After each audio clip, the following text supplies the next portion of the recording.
António, muito obrigada por este fim de tarde maravilhoso aqui com o Tejo aos nossos pés, literalmente aos nossos pés. Muito obrigada. Vamos começar a nossa entrevista, que o dia já vai adiantado. A primeira pergunta é sempre a mesma, que é como é que descreve o estado de espírito atual do nosso país? Neste momento eu acho que nós ainda estamos em estado de euforia, ou para ser um pouco mais brando, de alívio. Acho que é talvez o termo mais correto. Agora, eu tenho sempre medo dos estados de euforia dos portugueses, porque nós somos um bocado bipolares e também facilmente caímos no oposto. E eu lembro-me sempre, em relação aos portugueses, lembro-me muitas vezes de uma frase do Júlio Román, que é uma frase que eu gosto muito, é que ele diz: a saúde é um estado precário que não augura nada de bom. Qual é a sensação de sentir português aqui e agora? Sinto-me muito bem como português, num mundo muito instável, muito inseguro e muito perigoso. Acho que, apesar de tudo, dentro dessas condicionantes todas que inevitavelmente se fazem sentir, eu sinto-me bem como português. Eu, por outro lado, como português, também sou um bocado bipolar. Portanto, tenho dias em que detesto os nossos defeitos, outros em que comungo, digamos assim, com as nossas qualidades, que eu acho que são muitas. E quando faz essa pergunta, aquilo que a minha resposta também está condicionada por uma outra coisa, que é pensar assim: se eu não fosse português, o que é que eu gostava de ser? Eu não trocava nada por ser português, apesar de tudo, com todos os defeitos, com todas as limitações, tudo. Eu sinto-me bem em ser português. Na sua opinião, e tendo em conta que é realizador, que já fez muitos filmes e que certamente este tema também já apareceu em muitos dos seus filmes, a palavra saudade é uma extravagância da língua portuguesa e do povo português? A saudade é dada como sendo uma palavra que não tem tradução em nenhuma língua, ou seja, nós para noutra língua dizermos saudade temos que usar, não há um termo para traduzir saudade. O que eu acho é que a saudade tem um lado que é um lado às vezes um pouco mórbido dos portugueses, ou seja, nós é como nós temos adotado a palavra árabe, o Oxalá, que é nós não acreditarmos muito que as coisas vão correr bem e, portanto, termos um fundo pessimista, um fundo de achar que as coisas vão correr mal. Eu acho que é uma coisa que estamos a corrigir. Foram muitos anos de ditadura, de falta de liberdade, etc., e que nos levaram um bocado a isso. Mas se eu tivesse escolhido uma palavra portuguesa que eu acho que é intraduzível em qualquer outra língua, é aliás uma das palavras mais ricas e mais misteriosas da nossa língua, é a palavra ensimismado. Hoje em dia, num mundo onde a comunicação é global, não só fisicamente como através da internet, portanto isso abriu-nos muito e nós estamos muito diferentes. Mas nós éramos um povo um bocado ensimismado, muito metido connosco. Eu se tivesse de escolher, acho que é mais a palavra ensimismado do que a palavra saudade. Nos estereótipos da mulher e do homem portugueses, qual é aquilo que mais lhe desagrada, que mais o incomoda, que mais o deixa desconfortável? Olha, essa é talvez a pergunta para a qual eu teria a resposta mais simples e mais rápida, que é: o que me desagrada é o estereótipo. A palavra em si mesmo. Ou seja, a ideia do estereótipo do homem e da mulher. Porque há tudo. Há homens e mulheres muito diferentes, ainda bem que são. Ainda bem que os homens são diferentes das mulheres, ainda bem que há homens diferentes uns dos outros, ainda bem que há mulheres diferentes umas das outras. Há claramente algumas qualidades, ou características, se quiser, ou qualidades que as mulheres têm, que os homens não têm, mas também há outras que os homens têm tendência para ter. O estereótipo do homem e da mulher é que a mim me choca, porque eu, do ponto de vista dos direitos, das liberdades, da admiração pelo potencial que as mulheres têm, que os homens têm, etc., eu não faço qualquer distinção. Sendo que, obviamente, são pessoas são tipos de pessoas e de comportamentos que nós somos diferentes, ainda bem que somos. Aljubarrota, uma batalha que deu que falar, que trouxe para a história uma mulher. Acha que estão criadas as condições para que apareça uma nova padeira de Aljubarrota? Não, para haver uma padeira de Aljubarrota é preciso haver uma nova Aljubarrota, não é?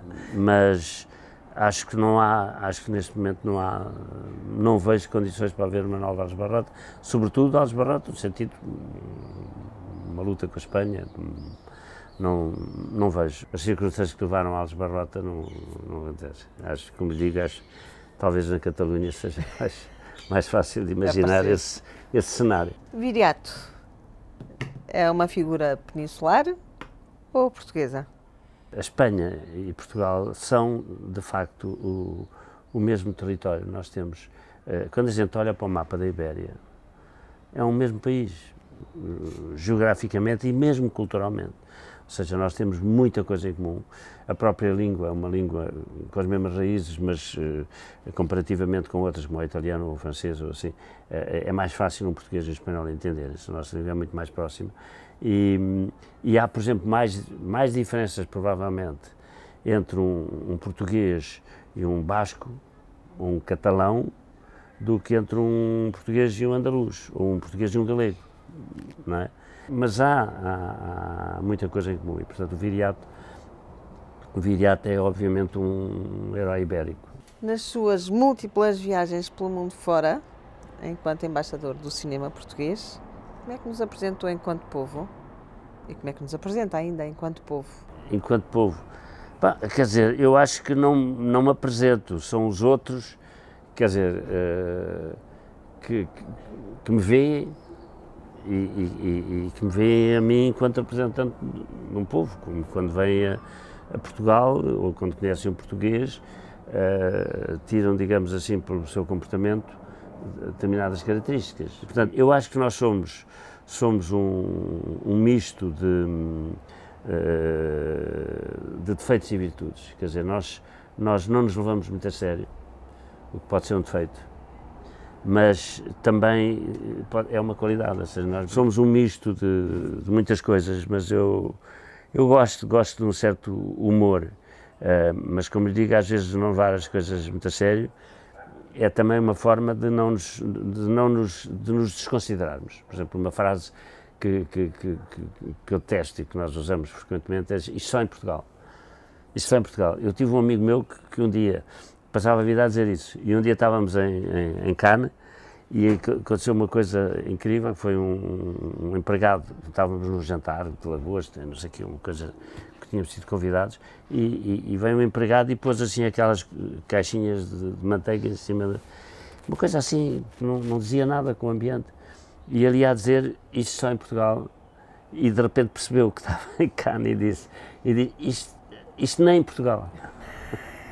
Percebe? Mas, portanto, esse lado de nos denegrirmos, de acharmos que somos piores, quando a gente começa a conhecer outros povos, outros países, outras pessoas, etc., começa a relativizar e nós, afinal, somos muito, muito melhores do que nos achamos, muitas vezes. Qual é a expressão, no seu entender, que tem no nosso dia-a-dia, no nosso cotidiano, a expressão opá? Eu acho que o opá é uma muleta e que nós utilizamos em várias circunstâncias, dá para tudo, depende da intuação. Opa! Não é? Opa! Opa! Dá cá um abraço. Portanto, dá para tudo. Qual é a ameaça que se perfila, ou que se pode vir a perfilar, no horizonte dos portugueses? O risco é o de nós nos habituarmos à democracia como um dado adquirido, ou seja, temos direito à democracia e isto vai, não sei. E ao mesmo tempo, isso é um risco que se corre em toda a Europa, o de os mais jovens começarem a desacreditar na democracia, por desacreditarem nos partidos, desacreditarem nos governantes, na seriedade, na competência, na dedicação, na honradez, no sentido do serviço público, etc., dos governantes, dos governos, da própria Assembleia da República, do Parlamento, das oposições, é um jogo, depois a própria ideia da promiscuidade entre a política, os negócios e a justiça, etc., de desacreditarem na justiça, que é uma coisa que é gravíssima, quando nós não confiamos na justiça, que a justiça não é justa, e também naquilo que se chamou o quarto poder, que é a comunicação social, que é a imprensa e o jornalismo. E, portanto, hoje há um descrédito enorme nas instituições, nomeadamente nessas duas instituições que deviam ser, digamos, o grande escrutínio da atividade dos políticos, que é a justiça e a comunicação social, e o sentimento de promiscuidade, etc. E isso é perigosíssimo. Dom Sebastião partiu, não voltou, consta que vai voltar numa manhã de nevoeiro. Aqui provavelmente estaremos numa boa localização para o receber. Se ele voltasse, sabe que houve pelo menos 3 falsos Dom Sebastião, que apareceram a seguir. Mas eu acho que, eu com isso respondi com uma frase muito simples. Eu acho que se o Dom Sebastião aparecesse, as pessoas diziam: opá, chegaste tarde. No seu entender, este cantinho à beira-mar plantado, como eu costumo dizer quando estou lá em Bruxelas, o meu canteirinho preferido, a nossa dimensão é consentânea com a influência que nós temos no mundo, ou não?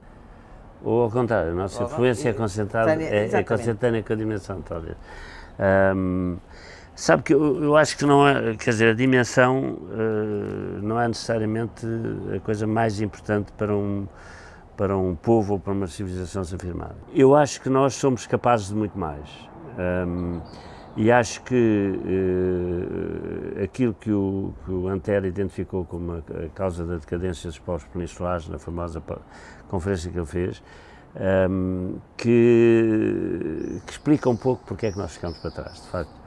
Eu acho que, apesar de tudo, eu vejo nas novas gerações uma capacidade de invenção, de empreendimento, de atrevimento e alguma criatividade em áreas, digamos, de produção cultural, mas não só, mas também noutras áreas, e sobretudo talento e confiança, e coisas que eu acho que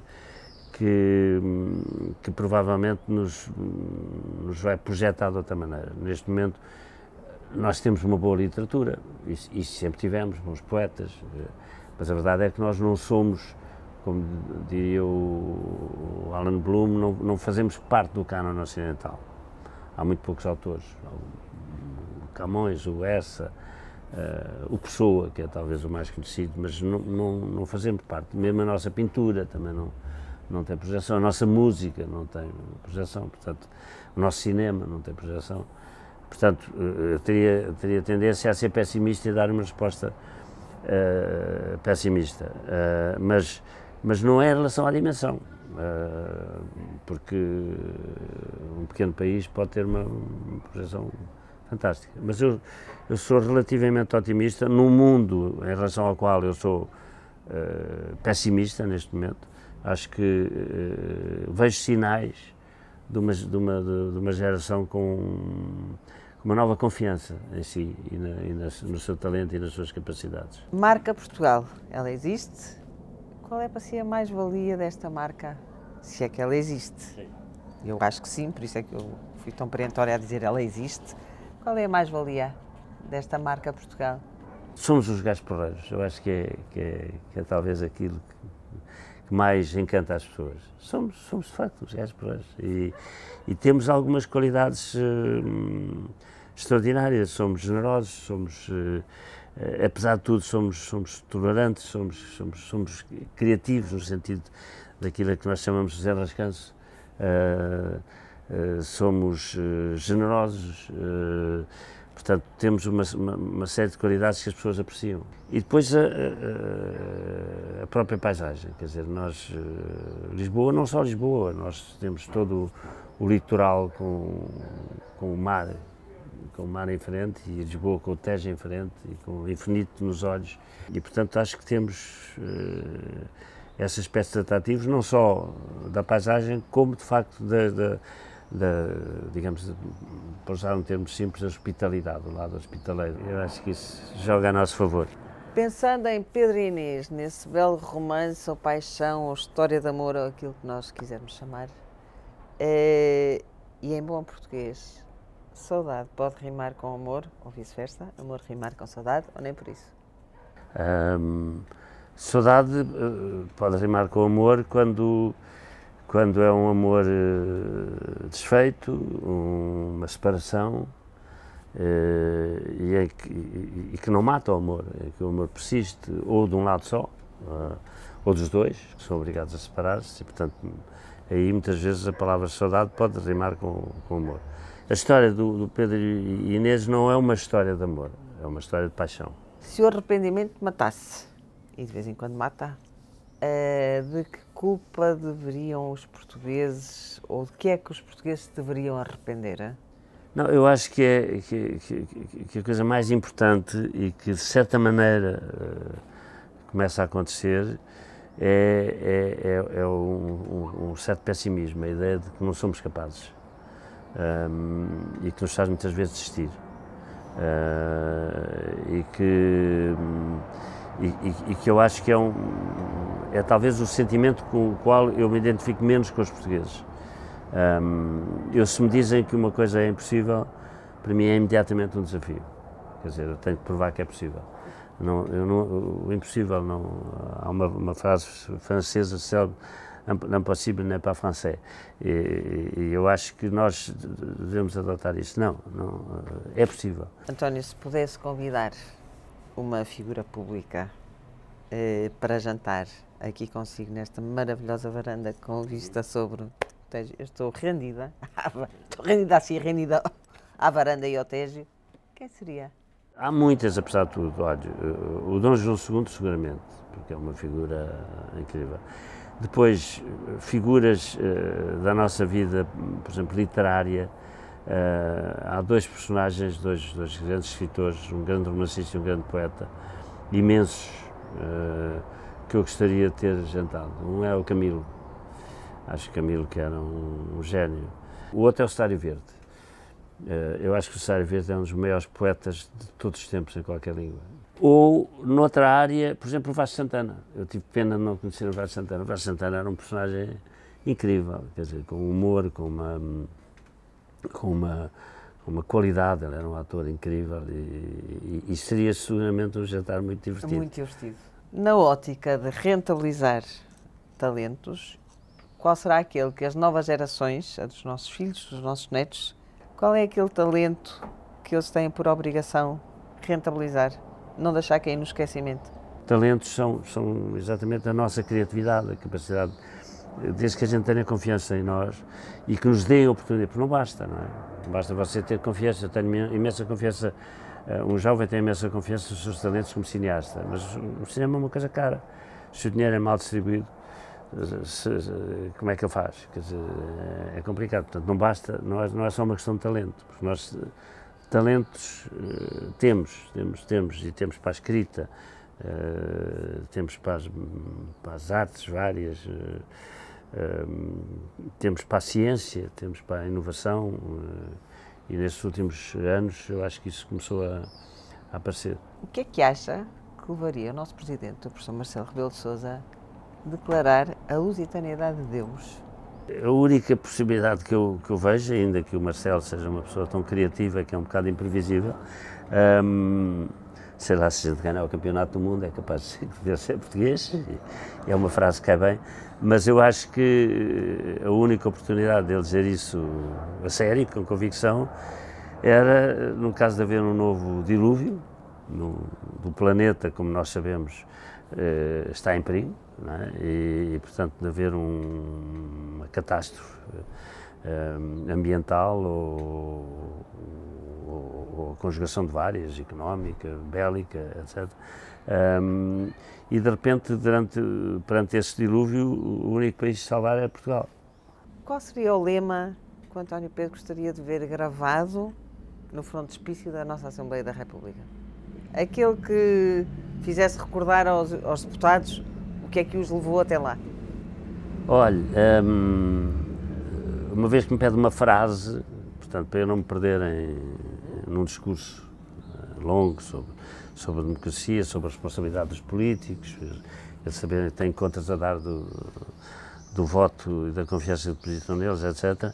Há uma frase que eu acho admirável e que foi dita por um padre dominicano que era, ao mesmo tempo, um homem da Revolução Francesa, portanto, um homem que acreditava nos ideais republicanos, que chamava-se Lacordaire, e que é uma frase absolutamente lapidária e admirável. Eu acho que ficava bem no frontispício da Assembleia da República, que ele dizia assim: no mundo onde há fortes e fracos, ricos e pobres, a liberdade oprime e a lei liberta.